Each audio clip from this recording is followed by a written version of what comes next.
Saudações tricolores aos amigos ligados aqui neste distinto canal. Meu nome é Renan Reis, o Laranja, e hoje falaremos de Fluminense 1, Internacional também 1. Andrei, solta a vinheta.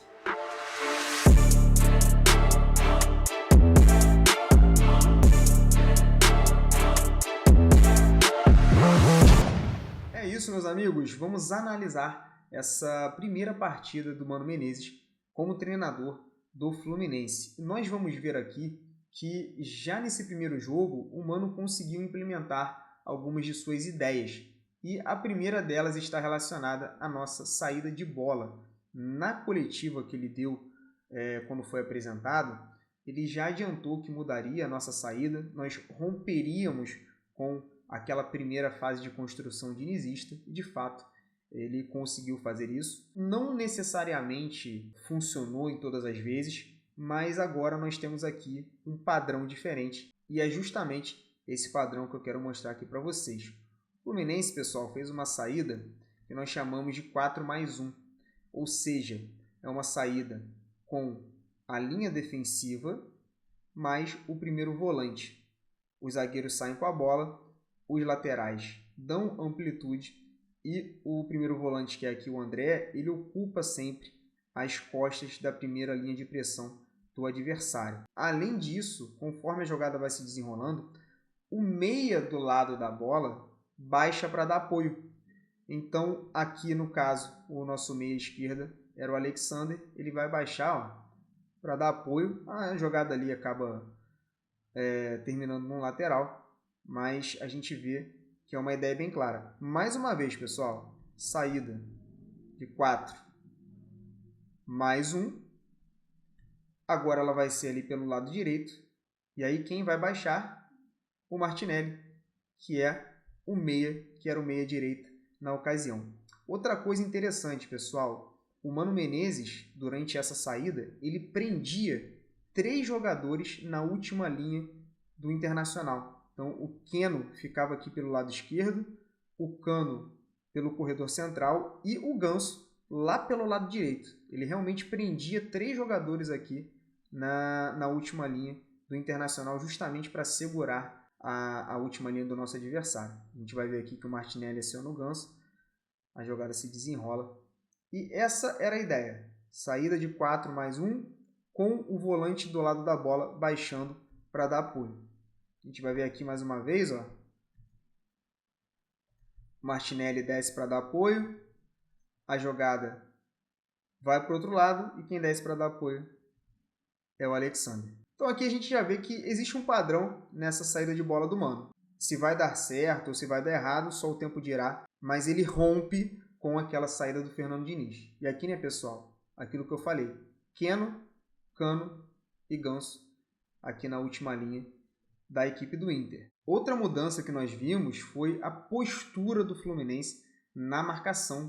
O Fluminense foi um time que marcou com muita intensidade, adiantou as suas linhas, marcou a saída de bola do Internacional, fez pressão e foi muito bom ver o Fluminense voltar a ter esse tipo de comportamento. A gente vai ver aqui, ó, o Fluminense pressiona a saída de bola, força o erro do Internacional e o Cano acaba chutando ali travado. Mais uma vez, pessoal, a gente vai ver aqui, ó, Fluminense marcando alto com encaixes individuais. A gente vê tudo encaixado. Força de novo o erro do Internacional e retoma a posse de bola. Esse foi um cenário que nós vimos bastante no primeiro tempo. No início do segundo tempo, o Fluminense ainda consegue manter e depois, após as substituições, a gente sabe o que aconteceu, né? O Fluminense caiu muito e não conseguiu manter essa pegada. Mas foi muito legal, pessoal, ver realmente esse ímpeto do Fluminense e com certeza já faz parte, essa mudança faz parte da ideia do Mano Menezes para esse time. E outra coisa, né? A gente vai ver aqui o perde-pressiona. O Fluminense perde a bola, Martinelli já começa a fazer a primeira pressão, a gente vai ver o Keno fechando aqui pelo meio e o Alexander também pressionando aqui o portador da bola. O Fluminense consegue forçar o erro, faz a roubada e é através desse perde-pressiona, é através dessa pressão pós-perda que o Fluminense consegue criar a sua grande chance no primeiro tempo. O Alexander aciona o Germancano e ele acaba finalizando ali na trave. E por último, eu separei esse lance aqui justamente para exemplificar essa intensidade na marcação, essa vontade, esse ímpeto, a mudança de postura que a gente viu no jogo de quinta-feira. Nesse momento, o Fluminense estava perdendo a partida por 1-0. E a gente vê aqui que a bola bate no jogador do Internacional e Diogo Barbosa encurta, vem o André, Alexander, Keno, todo mundo para roubar essa bola. O Fluminense consegue fazer a roubada e dar seguimento à jogada. Então é mais uma mudança que nós vimos no time e é claro que tem tudo a ver com a chegada do treinador Mano Menezes. Com o Fluminense no campo de ataque, já em organização ofensiva, nós vimos a formação de triângulos, tanto pelo lado esquerdo como pelo lado direito. Aliás, nos melhores momentos do Fernando Diniz, nós também víamos essa formação de triângulos e eu vou mostrar aqui para vocês como que foi. Pelo lado direito, a formação dos triângulos se dava ali com Samuel Xavier, Ganso e Martinelli. Sempre com a ideia de chegar na linha de fundo e fazer o cruzamento. Então a gente vê aqui, a princípio o Samuel está na base, o Ganso na amplitude e o Martinelli na profundidade. Eles vão ali trocar passes, vai rolar a tabela e o Martinelli vai chegar até a linha de fundo para fazer o cruzamento. E uma coisa que é muito característica dos times do Mano Menezes, pesar bem a área. Então a gente vai ver aqui que o Fluminense sempre vai chegar com 3, 4 jogadores dentro da área. Aqui a gente vê o ponta do lado contrário, o Germancano e o meia chegando aqui para pesar a área. Mais uma vez pelo lado direito, outra jogada. A gente vai ver aqui agora o Ganso na base, o Samuel na amplitude e o Martinelli na profundidade. Mais uma vez, o Martinelli vai trocar passes com o Samuel Xavier e vai sair o cruzamento. De novo, pessoal.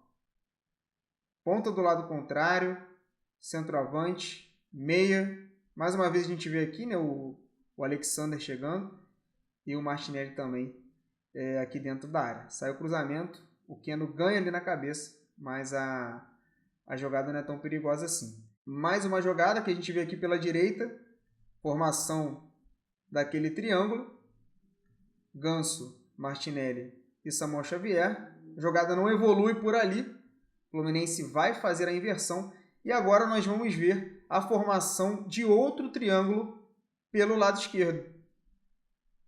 Keno sempre na amplitude, geralmente o Diogo Barbosa aqui na base e o Alexander na profundidade, fazendo esse ataque aqui ao meio espaço.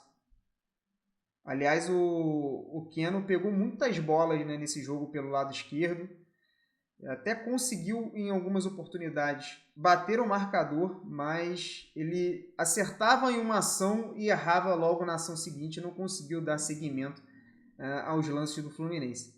A gente vê aqui, troca de passes, que vai ser uma jogada que não vai dar em nada, mas só para vocês verem a formação do triângulo mais uma vez. A bola bate no lado esquerdo, triângulo. Diogo Barbosa na base, Alexander atacando o meio espaço e o Keno na amplitude. O Keno consegue fazer a jogada individual, chega à linha de fundo, pesando bem a área. Mais uma vez, triângulo formado, Keno na amplitude, Alexander fazendo esse movimento aqui no meio espaço. Keno consegue chegar até a linha de fundo e aí o cruzamento é bloqueado. Olha quantos atletas dentro da área. Ganso, Martinelli e o Cano. Sempre com no mínimo 3 jogadores. O Alexander ainda chega ali também. Então, pessoal, essas são as ideias que o Mano já conseguiu botar em prática nesse primeiro momento. A gente viu ali um Fluminense muito mais intenso na marcação, marcando muitas vezes a saída de bola do adversário, pressionando, roubando essa bola no seu campo de ataque. O Fluminense também mudou a sua saída de bola, então nós vimos aquela saída em 4+1, sempre com o meia do lado da bola baixando para dar apoio, e vimos também a questão dos ataques pelos corredores laterais, sempre com a formação desses triângulos. Pelo lado direito, Ganso, Samuel Xavier e Martinelli. Pelo lado esquerdo, Keno, Diogo Barbosa e Alexander. Galera, falando especificamente sobre o que foi o jogo, no primeiro tempo o Fluminense teve uma grande oportunidade para abrir o placar logo ali no início com o Germancano. A gente até viu aqui a finalização dele que explodiu na trave. E depois disso, o Fluminense não teve nenhuma grande oportunidade. A gente pode mostrar aqui esse belo lance do Diogo Barbosa ali pelo lado esquerdo, bota na velocidade, chega na linha de fundo, faz o cruzamento, mas não tem ninguém para conferir. E depois disso, o Fluminense realmente não tem nenhuma grande jogada. O Keno teve muita oportunidade para fazer jogadas ali pelo lado esquerdo, e por mais que ele às vezes conseguisse vencer o marcador numa primeira oportunidade, ele sempre errava a segunda ação. Então o Fluminense não teve muita continuidade nem pelo lado direito, nem pelo lado esquerdo. O Internacional, por sua vez, também não assustou muito. A gente vai lembrar aqui do primeiro tempo que nós fizemos contra o Grêmio. Ali o Grêmio teve diversas oportunidades, o Fábio fez belíssimas defesas. Contra o Internacional a gente não teve isso. O Inter teve aquela primeira oportunidade no início do jogo, em uma finalização de fora da área que o Fábio defendeu. E depois disso também não apresentou muito perigo à equipe do Fluminense. Porém, ali no final do primeiro tempo, o Internacional acaba fazendo um gol. E nós vamos analisar aqui o que aconteceu, por que o Fluminense levou esse gol. O Fluminense marcando no seu habitual 4-4-2. E aí eu quero falar para vocês sobre as vulnerabilidades do sistema 4-4-2. Todos os sistemas possuem suas vulnerabilidades. E o 4-4-2 tem algumas bem aparentes, e a gente vai falar sobre elas por aqui. Primeiramente, pessoal, um espaço vulnerável é esse quadrado que se forma entre os dois jogadores da frente e os dois volantes. A gente vê aqui que tem mais ou menos um quadrado, e esse quadrado é chamado de base. É um espaço que esses jogadores precisam proteger para que essa bola não entre aqui. Porque quando essa bola entra aqui e o adversário domina e fica de frente, ele fica de frente para a linha média, ou seja, ele fica muito próximo de colocar a bola no entrelinhas, nesse espaço entre a linha defensiva e a linha média. E quando a bola bate aqui, é muito perigoso, porque o atleta ele pode fazer um passe em profundidade, ele pode finalizar, pode fazer um passe cavado, é realmente muito perigoso. Eu acho interessante mostrar aqui para vocês, os espaços vulneráveis do 4-4-2. O espaço da base é justamente esse espaço aqui. A gente vai ver ali na imagem que o atleta do Internacional domina a bola aqui. E aí, quando ele domina e fica de frente, ele fica de frente justamente para a linha média, que defende o entrelinhas. Aqui, essa bola, quando entra aqui, representa muito perigo para a linha defensiva, porque geralmente a bola bate aqui e aí um zagueiro salta para cobrir a bola, e aí você gera vários desequilíbrios por conta da entrada da bola nessa região. Então a gente vai ver aqui o que aconteceu ali no gol do Internacional. Meus amigos, essa foi a única imagem que eu consegui buscar, que pega desde o início ali da jogada, e ela deu uma travadinha aqui, enfim. Mas a gente vai tentar contornar o defeito do vídeo. A bola bate na base, o jogador do Internacional vai dominar, o André sai para cobrir a bola. Quando o André sai para cobrir a bola, a gente vai ver que esse jogador do Internacional, ele corre para ocupar justamente o espaço que era defendido pelo André. E o Martinelli fica parado vendo a jogada. O Alexander não poderia fazer a diagonal de cobertura aqui no André, por quê? porque ele estava marcando esse jogador. Então, seria muito bom se o Martinelli, na hora que o André saiu, seria muito bom se o Martinelli fechasse esse espaço, se ele fizesse essa diagonal de cobertura. Até porque ele não está marcando ninguém aqui. Ele está simplesmente parado. E, infelizmente, o Martinelli não faz isso. A bola. Lembra que eu falei para vocês que o jogador na base ele tem facilidade para achar um passe aqui no entrelinhas? O atleta do Internacional acha o passe no entrelinhas e esse jogador agora está entrando completamente livre por aqui. Olha o espaço que a gente tem aqui. O Thiago Santos, vendo que a bola bateu no entrelinhas, salta para cobrir a bola, salta aqui no atleta do Inter. O Martinelli, a gente vai ver aqui que o Martinelli, por enquanto, ele está olhando. Quando ele resolve dar o sprint, já era. E a gente vai ver que mesmo ele saindo bem atrasado, ele chegou próximo ao jogador que fez o cruzamento. Então foi aquilo que eu falei para vocês. Se o Martinelli tivesse a percepção de fazer a diagonal de cobertura naquele momento, ele provavelmente teria alcançado o jogador do Inter. Então a bola bateu no entrelinhas, o Thiago Santos sai para cobrir a bola, só que aqui é um salto muito longo, né? É difícil dele chegar, mas ele salta mesmo assim. Eu vi algumas pessoas criticando o Thiago Santos. Sinceramente, pessoal, nesse tipo de lance eu não culpo o zagueiro não. O zagueiro ele fica naquela, sustenta a linha, e aí se ele sustenta a linha, fica um espaço enorme aqui, ninguém é pressionado. Aí se ele sai, deixa um espaço nas costas, é difícil, não é simples. Então ele sai aqui, morde, tenta chegar no outro jogador do Internacional e nós vemos uma situação de 2-1 aqui dentro da área. O Antônio Carlos e o Diogo Barbosa contra o centroavante do Internacional. Um detalhe muito importante. Percebam o comportamento do Keno. Confronto setorial do Keno geralmente é com quem? Com o lateral adversário. O Keno, eu quero que vocês prestem atenção nele. Ele vai olhar a jogada, vai olhar. Em nenhum momento o Keno quebra o pescoço para ver que o lateral adversário está avançando e vai chegar aqui sozinho. Nenhum momento. Ó, o lateral está vindo aqui tranquilo, o Keno está fixado na bola.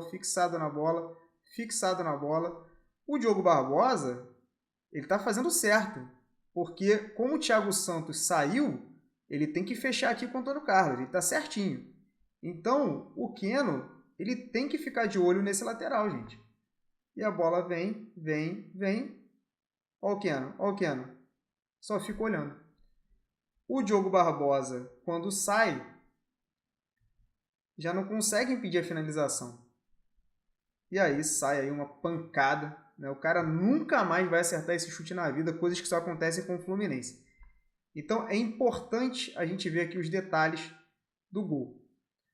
O Thiago Santos tenta fazer ali o bloqueio, a bola passa por baixo da perna dele, o Antônio Carlos tenta cortar, não consegue, e a bola sobra ali.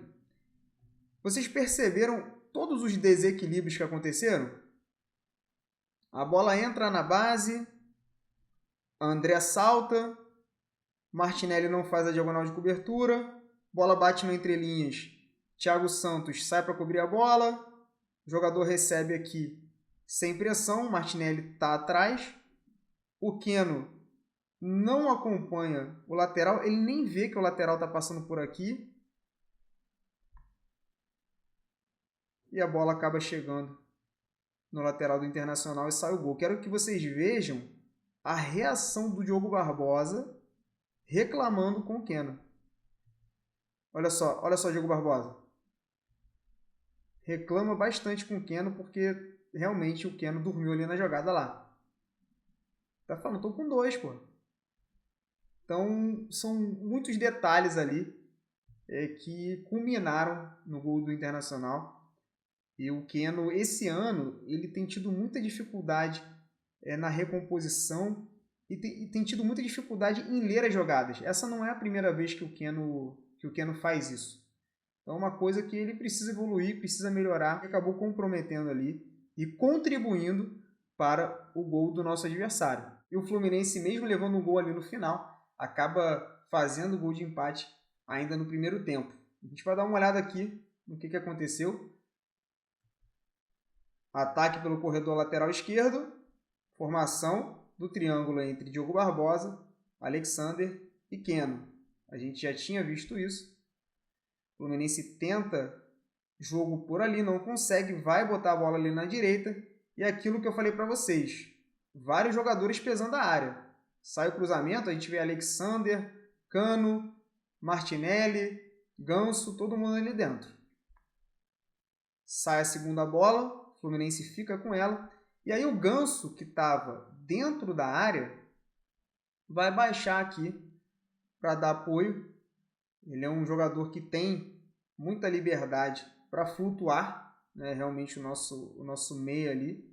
O André acha o Ganso, e aí não tem o que falar, né, pessoal? É uma sapatada incrível do Ganso, um golaço.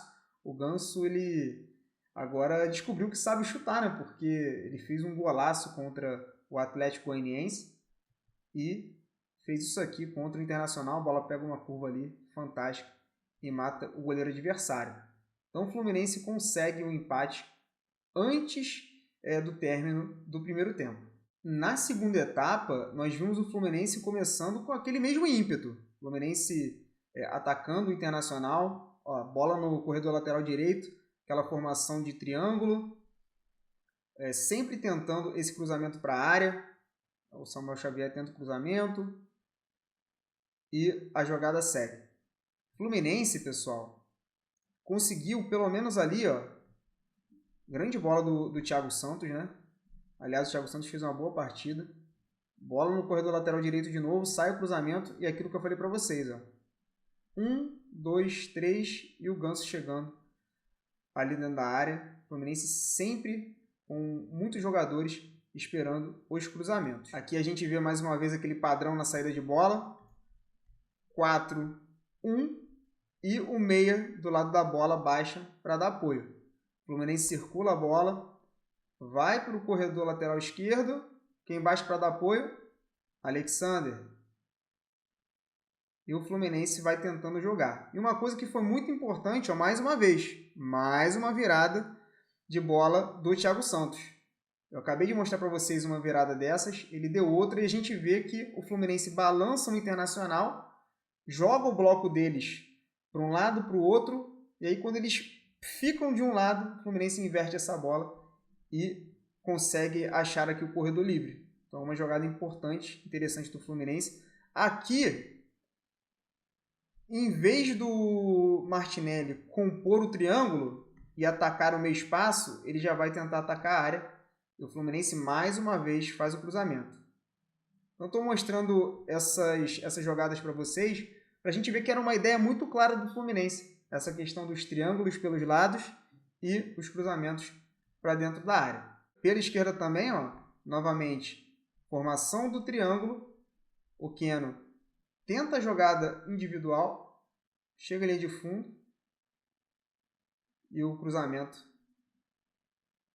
é rechaçado ali pelo Fernando. Outra coisa que o Fluminense fez, pelo menos ali até os 15 minutos do segundo tempo, foi a questão da marcação alta. O Fluminense pressionou a saída de bola do Internacional, deixou o adversário desconfortável. A gente vai ver aqui, ó, força o chutão, o Antônio Carlos ganha na cabeça e o Fluminense, ó, fica com a bola no campo de ataque.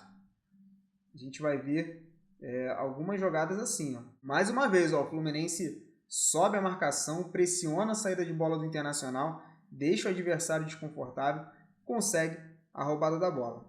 O problema foi que o Fluminense não conseguiu aproveitar esses momentos, né? Aqui o Ganso vai errar o cruzamento, sai a cabeçada. Mais uma vez, o Fluminense faz o perde-pressiona, pressão pós-perda do Alexander, o Fluminense rouba a bola, estamos no ataque novamente, e aí sai a falta ali no Diogo Barbosa. Então essa postura do Fluminense foi uma postura que me agradou muito.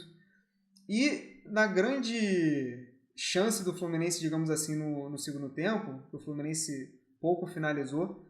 A grande chance surge justamente de uma pressão dessa do Cannon, em que o Fluminense mais uma vez pressiona. Aqui o Fluminense já estava muito modificado, né? Os jogadores que foram importantes nessa pressão já tinham saído, mas mesmo assim o Cannon, que ficou em campo, consegue roubar a bola e quase finaliza, né? Não conseguiu finalizar.